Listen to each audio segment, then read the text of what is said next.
And now, a passage from Hawaii and Its People, the Land of Rainbow and Palm by Alexander Stevenson Twombly from Chapter 29, The Republic, Insurrection of 1895. Everything remained quiet and orderly for a time in the city of Honolulu. The native police proved itself courageous and efficient. Things assumed their wonted appearance. No soldiers were seen in the streets. The new government went quietly to work, and as it was seen that annexation was deferred, steps were taken early in the year of 1894 to organize a permanent government. The provisional government organized a plan for a convention, which should frame a constitution and establish a republic. Economy, carefulness, and a regard for the best interests of all classes were the aim of the new officials. In the council, President Dole officiated as chaplain at the opening of the sessions, and the public were freely admitted to the debates. A weekly statement of the expenses and receipts of the government was made in the newspapers. In spite of occasional rumors of mysterious plots and filibustering expeditions from California, the people rested tranquilly under the new rulership. A visitor in Honolulu at this time would have found, as the writer did, an apparently happy community, enjoying the delights of social intercourse under the genial skies, or busy in the marts of trade, receptions, musical parties, trips to the volcano, dances on the warships, religious gatherings, and other duties and pleasures were the order of the day. Even those of differing political views met in social life without acrimony. President Dole celebrated the 50th anniversary of his birth on the 23rd of April, 1894, in Republican simplicity by a reception at his private residence. There was a feast of all nations at the Armory in which all classes joined to make it not only attractive, but remunerative for the different charities of the city. Old Hawaiian costumes were displayed, the Asiatic booths revealed the interest of the Orientals in the occasion, and the elegant affair was crowned by a dazzling procession in various national array, as unique as it was brilliant. In no other place could such a thoroughly cosmopolitan pageant be arranged by so many nationalities. A poem written for the occasion ended with the lines, "What dreams of beauty meet the eye on every hand? What histories of lives and people here we read. Hawaii holds for all the world God's paradise. Reality will prove far better than a dream." March 31st, a native luau feast was given, attended by citizens, native and foreign. 11 tables were heaped with native dishes and superbly decorated with ferns and flowers. 12 whole pigs were served. Dark brown girls stood behind the guests, waving kahilis. The costumes were superb, and crimson leis on the heads and interwoven with the dresses of the native women made a fascinating scene. Under a tree, 2 women sang the pedigree of the Queen Dowager Kapiolani, who received the guests with great dignity, and Honorable Sam Parker, a handsome native who was in the Queen's cabinet in 1891, sat at a table surrounded by a bevy of picturesque Hawaiian maidens. President Dole now began to receive, as usual, all comers at his modest but elegant home, and took out distinguished guests in his yacht to picnics at Pearl Harbor. Mr. S.E. Damon, the Minister of Finance, entertained at his beautiful summer home near the city. And while the newspapers continued to argue, and some of them to use rather virulent language, the present ability of the government to maintain itself was seldom called in question. Great freedom of action was allowed to the Royalists, who held a mass meeting in Palace Square to protest against the Constitutional Convention. Washington's birthday had been celebrated by public observances, Minister Willis manifesting much cordiality toward the government officials. From this time onward, Mr. Willis received much more social attention than before. On the 4th of July of this year, in 1894, the proclamation of the Republic of Hawaii was made by President Dole from the steps of Iolani Palace to a vast multitude assembled to witness the ceremony. The Constitutional Convention, having with the Advisory Council signed the new Constitution, the transfer of the sovereignty, property, and authority of the provisional government was duly made to the Republic of Hawaii. The sky was bright and clear. A brief address was made by President Dole, who became, under the Constitution, the President of the Republic. A native translated to the Hawaiians both the proclamation and the address. Chief Justice Judd administered the oath of office to the President. The Hawaiian flag was flung to the breeze, and the national salute, with the band playing Hawaii Panoi, proclaimed the birth of the new republic. The remainder of the day was filled with various exercises, aquatic sports, literary ceremonies, a captain in the Navy giving the principal address, followed by fireworks in the evening. The recognition of the Republic by foreign nations was soon given, the first response to the official notification being from Minister Willis, who spoke in his note of the Republic of Hawaii as having been created under the forms of law and existing without effective opposition. Thus came into being the little republic far out in the Pacific Ocean, destined to exist but 4 years before being merged in the Grand Republic of the United States. Toward the end of the year, however, evidence was obtained by the police that made the government apprehensive of trouble from the Royalist Party, which by no means relinquished its hope of the Queen's restoration. The withdrawal of the warship of the United States from Honolulu in September encouraged the malcontents to mature their schemes. Mysterious signs among the natives put the government officials on their guard against surprise. A gathering of natives at the waterfront was broken up on Thursday night, January 3rd, 1895. On Saturday, large numbers of natives stole into the city from outlying districts. Other indications presaged the coming insurrection. Sunday evening, January 6th, 1895, the usual congregation assembled in the Central Union Church, where President Dole and members of the government were accustomed to worship. This elegant stone edifice is situated exactly opposite Washington Place, the Queen's private residence. A member of the choir happened to hear the bell of the telephone in the vestry of the church during the progress of the services in the main auditorium. Quietly withdrawing, he was informed by telephone that a gathering of armed natives was making demonstrations near Waikiki, and mainly around the house of a man named Henry Bertleman, about 5 miles from the city toward Diamond Head. This startling news was privately communicated to prominent men in the audience at the church, who took their departure followed by others of the congregation, singly or in groups, until finally the aged clergyman who had kept on with the service was left almost alone in the edifice. It was afterward ascertained that the insurrectionists had planned a rapid march upon the city while the people were in the churches. It was also reported, whether true or false, that bombs were prepared to be thrown especially into this particular church, which was derisively called the Missionary Rendezvous. About 5 o'clock in the afternoon, a captain with a squad of native police had been sent to search the house of Bertleman, who was a half-white royalist. As they approached, they were fired upon. Retreating, they were joined by 4 young men, armed with revolvers, who were living nearby: Charles L. Carter, Alfred Carter, James B. Castle, and A.L.C. Atkinson. A deputy marshal also appeared, and the party hurried toward the Bertleman house. Mr. Atkinson was sent to town with a message. The rest proceeded to the house and found its owner quietly reading within. The deputy marshal read the warrant while the others went outside around the house. As the Carters and Mr. Castle approached a canoe shed 25 feet from the house toward the sea, firing began from the shed, and Mr. Charles Carter was wounded in the breast, but he entered the shed and immediately fell, receiving a fatal wound in the abdomen. The native police closed with the rebels. 2 men were captured. 2 of the native police were wounded. The wounded were carried into the house, and the small searching squad guarded the place. One of the wounded policemen was shot by Bertleman from his veranda. Alfred Carter ran for a doctor. Some of the police rushed off to telephone for troops. Castle and 1 policeman cared for the wounded, held the prisoners, and compelled Bertleman to order firing on the house, which had been the target of a hot fire, to stop. By 9 o'clock, the government had sent a lieutenant and 30 men to the scene in omnibuses and had fully 1,000 men under arms to guard the city.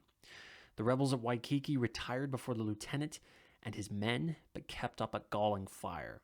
The enemy finally retreated up the heights overlooking the Bertleman house and made it untenable. Alfred Carter and the doctor crawled into the house and succeeded in removing Mr. Charles Carter, who was suffering painfully from his wounds. The other wounded men were taken away, and the prisoners carried to the station house. The lieutenant retreated half a mile and reported the situation. A small force was sent that night 2 miles inland, and the next morning, a line of soldiers was formed from the beach to the foot of Diamond Head, the extinct volcano running out into the sea. The enemy climbed to the rim of the crater and fired down on the troops. Shells were soon dropped upon the summit, and the rebels ran away. 1 shell burst on the highest peak and killed several men. There were about 100 of the rebels on and within the crater. Charles L. Carter died about 5:30 on Monday morning, and his death created the profoundest sensation experienced in Honolulu since the Revolution. He was the son of Honorable H.A.P. Carter, late Hawaiian minister abroad and the nephew of Mr. J.O. Carter, the Queen's friend and advisor. He was born in Honolulu, was about 30 years of age, a prominent and able lawyer, and had been one of the commissioners sent by the provisional government to obtain the annexation treaty at Washington. He was prominent in the framing of the Constitution of the Republic and had been elected a representative to the legislature. Besides, he was popular with all classes, even with the natives, and was acknowledged to be one of the most talented and promising sons of Hawaii. His funeral was attended the same day of his death, but the leading people of Honolulu in his memory is cherished as the first martyr to the cause of liberty and Republican institutions on the islands. A monument in his honor will soon be erected by the citizens with appropriate inscriptions. Martial law was proclaimed by President Dole, and business was practically suspended. No steamers were permitted to depart. About noon, arrests were made of all the prominent royalists. The Queen's residence was searched, and weapons found there. The Queen left early in the morning for her residence at Ua, a few miles out of town. It was reported that bombs had been buried in her garden. From the arrested royalists, it was learned that the rebels were under the command of Robert W. Wilcox, leader of the insurrection of 1889, and Captain S. Nowline, commander of the Queen's forces at the time of the Revolution of 1893. The three insurgent lieutenants were Weideman, son of Judge H.A. Weideman, one of the Queen's commissioners to Washington, Greig, and Marshall, young clerks in business houses at Honolulu. With the exception of Marshall, all these men were half-whites. Marshall being of American parentage, the rebel rank and file were mainly natives and half-castes who had been day laborers about the city. Tuesday, the 8th, the rebels escaped from the crater of Diamond Head and tried to mass their forces in one of the valleys back to Honolulu. A vessel was sent to the other islands, and on its return reported everything quiet. By Wednesday night, all offensive movements on the part of the rebels were ended. On Monday, January 14th, the commanders and lieutenants of the rebels either surrendered or were captured. The men were haggard and worn and were glad to escape with their lives. The feeling among the government supporters owing to Mr. Charles Carter's death was at its highest tension, and it was demanded that these leaders should be shot. But the government brought them and their followers to trial. Paul Newman, acting as their leading counsel, and after a fair and protracted trial, during which 191 prisoners were brought before the military commission, 5 were acquitted, sentence was suspended in the case of 64, mostly natives on guard at the Queen's residence, and those who turned state's evidence. 2, convicted of misprision of treason, were sentenced to fines and imprisonment, and the leaders were given 35 years imprisonment and hard labor, each with a fine of $100,000. The military court had sentenced them to death, but that sentence was commuted by President Dole. Other leaders were sentenced to terms of imprisonment and fines. It was found during the examination that a large number of rifles were landed on Sunday evening near Diamond Head by a Captain Davis from the vessel Waimanalo, who had received them from the schooner H.C. Wahlberg, which brought them from the American coast. The evidence, mostly obtained from witnesses who turned state's evidence, proved that the plot was a deep and long-cherished one. A draft of a constitution and the forms for cabinet commissions and martial law orders were in readiness. Secret meetings had been held, and when the day arrived, many of the natives were pushed into the brunt of the fighting, often unwilling, after being threatened or plied with liquor. The white royalists kept as quiet as possible and took measures to avoid the appearance of complicity in the revolt. Liliuokalani acknowledged that she knew that the people were buying arms, but declared to them that she could not approve of mere rioting. She states that the evening before, Captain Nowline, one of the leaders, came in and told her his party was in readiness. He had not been gone very long when there seemed to be quite a commotion amongst the church members of the Central Union Church, opposite her residence. They appeared to be hastening from the building. She adds, naively, "I retired and heard nothing more about the uprising until the morning following." She also denied all knowledge of arms secreted in her grounds, but says, "My husband had a passion for collecting ancient specimens of firearms." On the walls of a small cottage on the place was a formidable show of antiquated instruments of war. She was, however, arrested on the 16th of January and confined in a room of the Iolani Palace, where she had meals brought from her own house, and with the ferns and pots of flowers with books to read, she found much pleasure in the society of her canary birds and in practicing on her auto harp and guitar.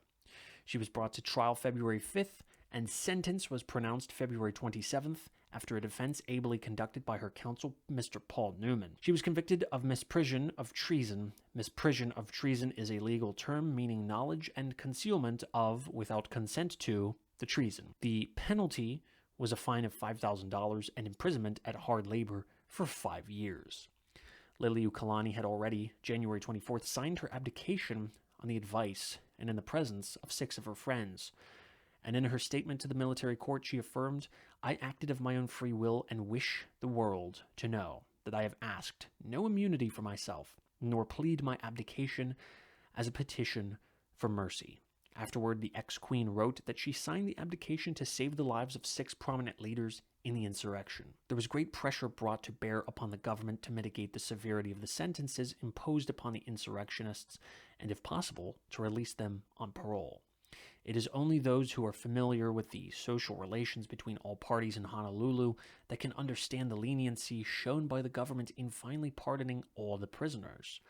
Prominent officials in the Republic and leading royalists had been at school together. Families on both sides were connected by marriage. The leading club of Honolulu was composed of men of all shades of politics.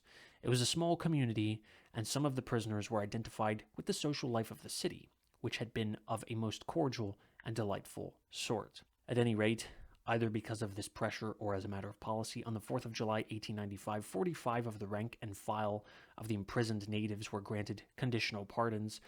The sentences of the leaders were commuted, and on the 7th of September, the ex-queen, Carl Weidemann, Prince Cupid, and 46 others were released on conditions. November 28th, 5 natives were pardoned, and only 8 remained in prison. On the 1st of January, 1896, the last prisoners, leaders and all, were allowed to go. The government could well afford to exercise this clemency. It proved in the end to be the wisest course, and has been universally commended. After a time, the former social associations were resumed, showing, as one has put it, the readiness with which the people of Hawaii forget political differences, even though those differences call for the defense of principle by resort to armed force. On her release, on parole, in September, the ex-queen, 8 months after her arrest, returned to her beautiful home, where the orchids, violets, and geraniums were still in bloom, and clusters of yellow loquat plums gleamed in the sunshine. On the 6th of February, 1896, she was released from her parole, but was not permitted to leave the island of Oahu. In October of the same year, she received an absolute pardon and restoration to her civil rights. In December, she left with passports for a trip to the United States, where on the 25th of January, 1897, she had an interview with President Cleveland at Washington and presented him with documents from Native Hawaiian leagues requesting her restoration to the throne. The ex-queen was also present at President McKinley's inauguration, March 4th, 1897. After President McKinley sent with his approval the Treaty of Annexation of the Hawaiian Islands to the United States to the Senate, June 16, 1897, Liliuokalani filed a protest in the State Department with a request that the president would withdraw the treaty. During the year 1895, the people of Honolulu were diverted from their interest in politics by a most threatening event. In August, the cholera broke out among some Chinese immigrants who arrived on a steamer, the Belhi, from Yokohama.